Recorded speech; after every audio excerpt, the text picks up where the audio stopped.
dia! 11 horas da manhã, hora de falar de saúde, prevenção, bem-estar e qualidade de vida. Seja bem-vindo ao Saúde Você na TV Caras.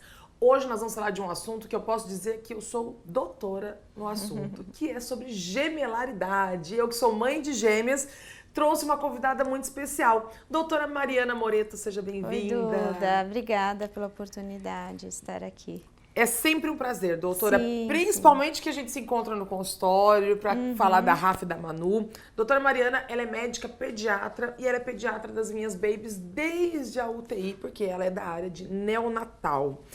Doutora, quando se fala em gemelaridade, eu percebo que as pessoas romantizam muito, né? Sim, Nossa, que lindo! Tudo né? é maravilhoso. É. Outro dia eu tava almoçando num restaurante e a Rafa e a Manu chamam tanta atenção e todo mundo, nossa, que lindo! E eu ficava pensando, eu passei a noite em claro, tô aqui acabada. Óbvio, é maravilhoso, é lindo, mas não que existe contra, não existe. Filho é sempre bênção, ainda mais em dose dupla. Mas quais são as preocupações quando a gente se fala em uma gravidez? Vamos começar lá no momento da gestação gemelar, doutora. Sim, a gestação gemelar é considerada uma gestação de risco. Por quê? Existe uma produção hormonal muito alta, o organismo da mulher, ele sente muito, né? Porque são 2, às vezes 3 bebês, às vezes até 4 bebês, né? E aí você tem um risco maior de pressão alta, diabetes na gestação, né? Complicações até aborto, parto prematuro. Doutora, tem uns casos que quando são 2 bebês, tem às vezes casos que eu vi e comecei a perceber que não é tão raro de um bebê não evoluir sim, e a mãe sim. continuar com a gestação. Sim, pode acontecer até óbito fetal. Óbito fetal. De um dos bebês, E né? aí, a mãe tem que segurar até. Aí cada caso tem que ser avaliado, né? Geralmente eles esperam para finalizar a gestação dentro das condições, Sim, mas isso se é tiver mais condições uma pra isso. mais assim, mais individual, né? A mãe tem que ter um bom acompanhamento de pré-natal, nutrição adequada. A gestante tem que se cuidar literalmente em dobro, né? Porque tem não é que fácil, ter muito cuidado, sim, sim. E a gente recomenda também que procure os especialistas, até na parte nutricional, já procurar o pediatra na gestação para tirar as dúvidas. Quando eu fiquei grávida, uma das coisas que eu mais pensava, e depois assim, porque no começo maravilhoso e tal, aí depois vem, principalmente quando é gemelar, Sim. A gente passa um momento muito difícil, né? Eu passei muitas noites em claro, porque apertava muito mais a bexiga, você vai muito mais vezes no banheiro. A pressão é maior, Quantas vezes né? eu dormi no vaso sanitário? Porque eu não queria levantar, eu só encostava, porque eu já sabia que eu não conseguia nem chegar na cama de volta. Sim.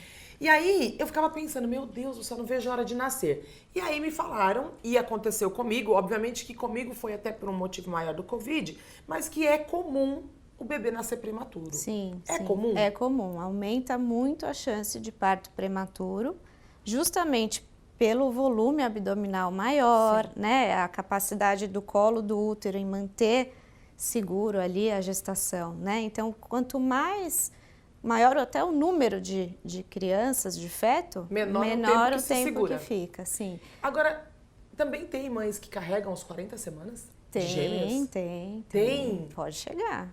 É mais raro. É mais raro. A média é em torno de 37, 36 semanas. De 34. Elas Nossa, foram de 34 semanas. É cedo, né? É cedo. Não, e até que nasceram super bem, porque não precisaram de oxigênio. Elas foram prematuras tardias, que a gente fala, que é a partir de 34 semanas. Ah, daí tem um nome de prematuro tardio. Mas assim, gemelar, o risco de ser prematuro extremo é maior. É maior. É maior. Nossa, então até que eu segurei bem, vamos dizer assim. Elas foram ótimas. Ai, que ótimas, porque pode ser até mais prematuro ainda. Tem eu vi uma pergunta aqui que eu achei muito interessante de uma mãe, como organizar a rotina de gemelar com recém-nascidos? E essa pergunta é muito importante, porque assim, eu me lembro que na minha primeira consulta com a doutora Mariana, eu arrumei bolsa, uma para cada bebê, e decorei as crianças, aquela coisa de pôr lacinho e tal, não sei o quê, e assim, tinha roupa para pediatra. A minha primeira vez no pediatra, gente, foi uma coisa mais linda, até chegar. E aí depois, já teve vezes de eu carregar elas do jeito que elas estavam dentro de casa, chegar a doutora Mariana e falar, nem banho eu dei pra ter tempo. É importante a mãe saber como organiza essa rotina, doutora, com recém-nascidos. Eu tô falando de um depoimento, de um pedaço, mas tem muita coisa que a gente precisa organizar. Então, começa nas mamadas, né? Então, assim, organizar de uma forma que mamem no mesmo horário, senão você enlouquece, né? Se cada um tiver a rotina, né? Então, assim, o banho sempre juntas no mesmo horário, né? A rotina de sono. Senão a vida vira uma loucura, né? Agora, por exemplo, uma pergunta. Eu não amamentei no peito. O meu, no caso, foi fórmula. Sim. Mas e a mãe que amamenta no peito? Eu vi que algumas alternam fórmula com peito. O que a senhora sugere? Assim, cada caso tem as suas indicações, né? A amamentação, claro, ela é super recomendada e sim, as mães de gêmeos amamentam também. Nossa. Podem amamentar ao mesmo tempo ou alternar, né? Então a gente fala, se você precisa complementar a mamada, você vai ter que organizar isso melhor. Então, um bebê pode mamar primeiro, enquanto o outro já vai para a mamadeira. E na outra mamada, inverter. Aí o que estava na mamadeira vai para o peito. Isso, porque desta forma, os dois vão receber o leite materno e vão, ao mesmo tempo, receber o complemento que é necessário. Né? Então, você vai nutrir de uma forma adequada. Porque senão ela pode se perder, não sabe o quanto mamou. Então, assim, organizar de uma forma que os dois bebês consigam mamar corretamente. É muito importante a gente falar sobre a amamentação sempre, porque tem mães que se frustram por não conseguir amamentar. E eu imagino que mãe de gêmeos não deva ser fácil, né, doutora? Não é fácil, não é fácil. Então, a mãe aceitar que o mame na mamadeira alterne com o peito é importante também, né? Eu fui muito bem resolvida. As minhas foram pra fórmula, eu fui muito bem resolvida com isso. Mas tem mães que sofrem, né? Tem. E eu sempre explico que isso é uma cobrança muito grande, né? A amamentação é importante, sim, mas cada caso vai ter as suas indicações. Muitos bebês gemelares têm baixo peso, né? Então, assim, eles precisam se nutrir e às vezes só a amamentação não é suficiente, aí precisa do complemento. Então, assim, eu falo para as mães, não se culparem, não se pressionarem, né? Porque cada caso é um caso e a sua história. Né? Eu tenho um depoimento, e até gostaria de saber se isso já aconteceu com outras mães no consultório. A Manu começou a andar com 11 meses, né? E a Rafa com 1 ano e meio. Sim. Foi um sofrimento do Tarcísio, principalmente, sofreu muito, né? Eu lido... A comparação, né? Eu lido melhor. Mas os pais comparam muito os gêmeos? Comparam. Isso é outro ponto também que é importante a gente pensar. Nossa, ele achava que a Rafa estava com algum problema que ela não andava. Sim. Como você tem 2 ou 3... acaba tendo essa comparação, né? Puxa, por que uma andou tão cedo, a outra demorou? Porque cada criança tem o seu tempo, né? Então, as comparações também não devem ser feitas, inclusive desde bebês, né? Porque as crianças, mais para frente, elas sentem também que elas estão sendo comparadas. Percebem. Né? Então, isso também não é legal, né? E é importante os pais saberem que são crianças totalmente diferentes, que são muito ligados. Eles são muito ligados. São muito ligados. Realmente é uma coisa fora da curva. Irmãos que nascem em datas diferentes têm uma ligação, mas os gêmeos têm uma ligação que é perceptível. É uma simbiose, né? É uma simbiose, exatamente. E como lidar, doutora? Como que os pais, assim... O que você sugere de orientação para os pais saberem lidar com os gêmeos no dia a dia? Como tratá-los? Então, isso é importante, né? Não ter comparação, né? Pode vestir igual, é bonitinho, mas quando a criança começa a crescer, ela já tem as vontades. E respeitar também isso, né? Escola, geralmente no começo as crianças ficam juntas e aí chega um ponto que a escola mesmo começa a separar, justamente para cada uma ter a sua identidade, né? E não ter tanta comparação até na escola. Sim. Então, isso que é muito importante pensar. Assim, as crianças ainda não foram para a escola. Então, assim, a Rafaela e a Manuela, elas interagem perfeitamente com várias crianças. Então, assim, uma tá brincando lá, outra tá brincando aqui. Mas se alguém vem e toma o brinquedo da Rafaela, a Manuela sai de onde ela tá e vai lá e brinca com a criança.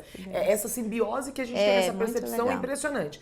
Mas eu ainda penso que, num primeiro momento, eu não gostaria de separá-las na escola. Será que eu tô pensando errado? Mas esse é o pensamento da maioria dos pais de gêmeos. Porque como elas interagem... Acho que se eu tivesse a percepção de que elas não interagem, que elas são...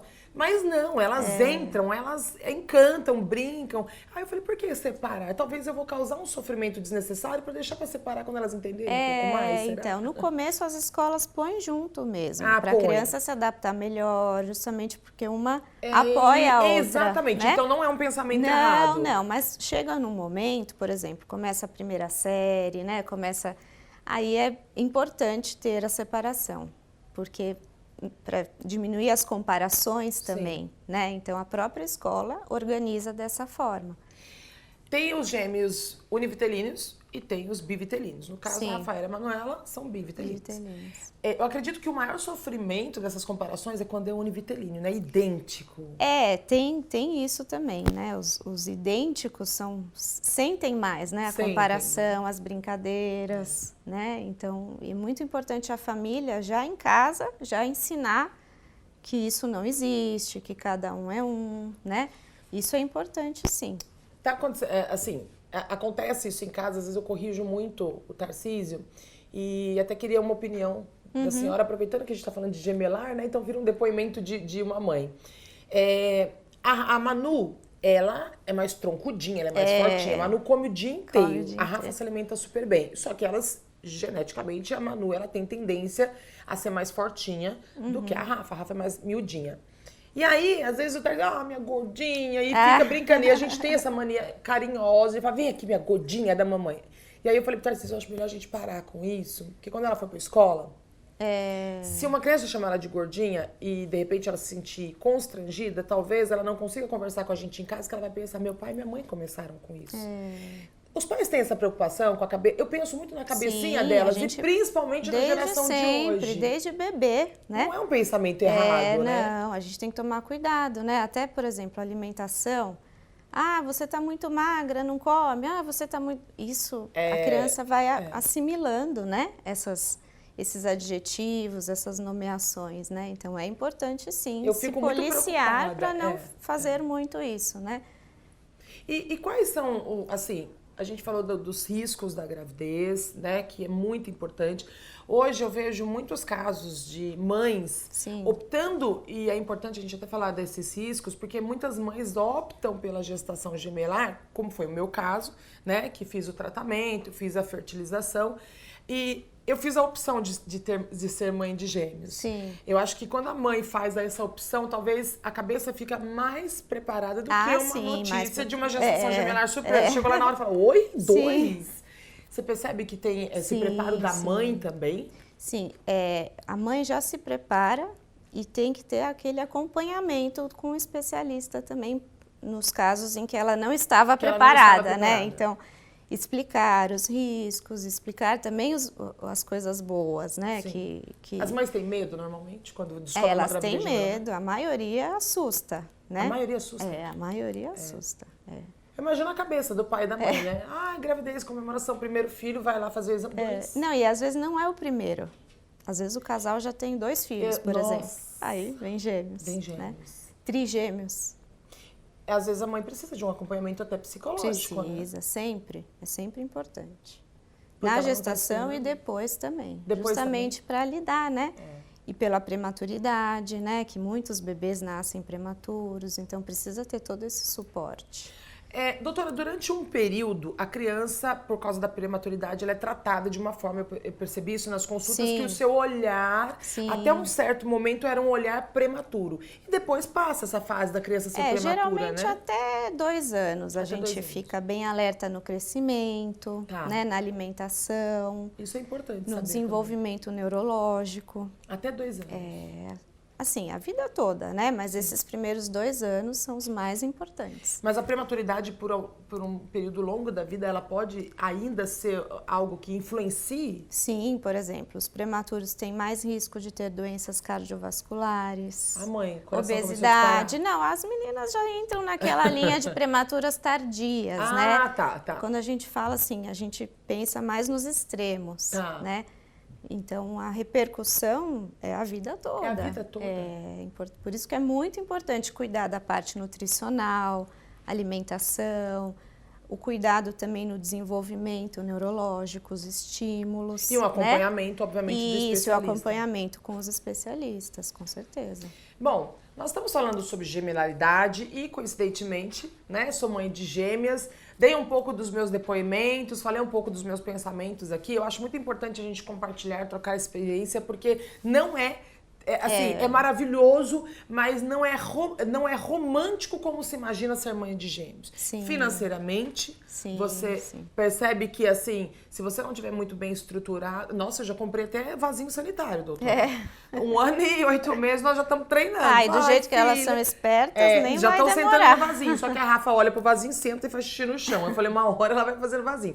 Aí eu sento no vasinho delas, aí a Elaine coloca a aguinha, aí eu falo, olha, a mamãe fez xixi. Então a gente vai de uma forma muito saudável, né? Mostrando pra ela que ali é pra fazer xixi. Daí elas pegam na minha mão, agora elas querem que eu sente no vasinho sanitário. Então, mas é respeitar realmente as fases da criança. Sim. As minhas filhas, eu percebo que elas escolhem as mesmas coisas, é engraçado. Olha. Elas abrem a gaveta pra escolher uma roupa, elas escolhem a mesma roupa. Elas escolhem igual. Não estão escolhendo diferente. A aceitação, e aí tem a fase que eles encanam com uma roupa só. Minha filha parece que tem uma roupa só, né? Tem hora que só anda com vestidinho de princesa. Isso porque elas ainda são novas, imagina daqui a alguns anos. Mas tem uma personalidade. A Rafaela entra no meu banheiro e ela fica mostrando a maquiagem e aí ela quer o pincel. Aí eu dou o pincel. Daí ela fica... ela quer o pó, porque ela sabe que o pincel tem que colorir. É muito esperta, né? É demais, né? É isso aí. Doutora, obrigada pela sua participação. Obrigada, sempre Duda. um prazer a gente bater esse papo, principalmente pra falar de gêmeos. Obrigada.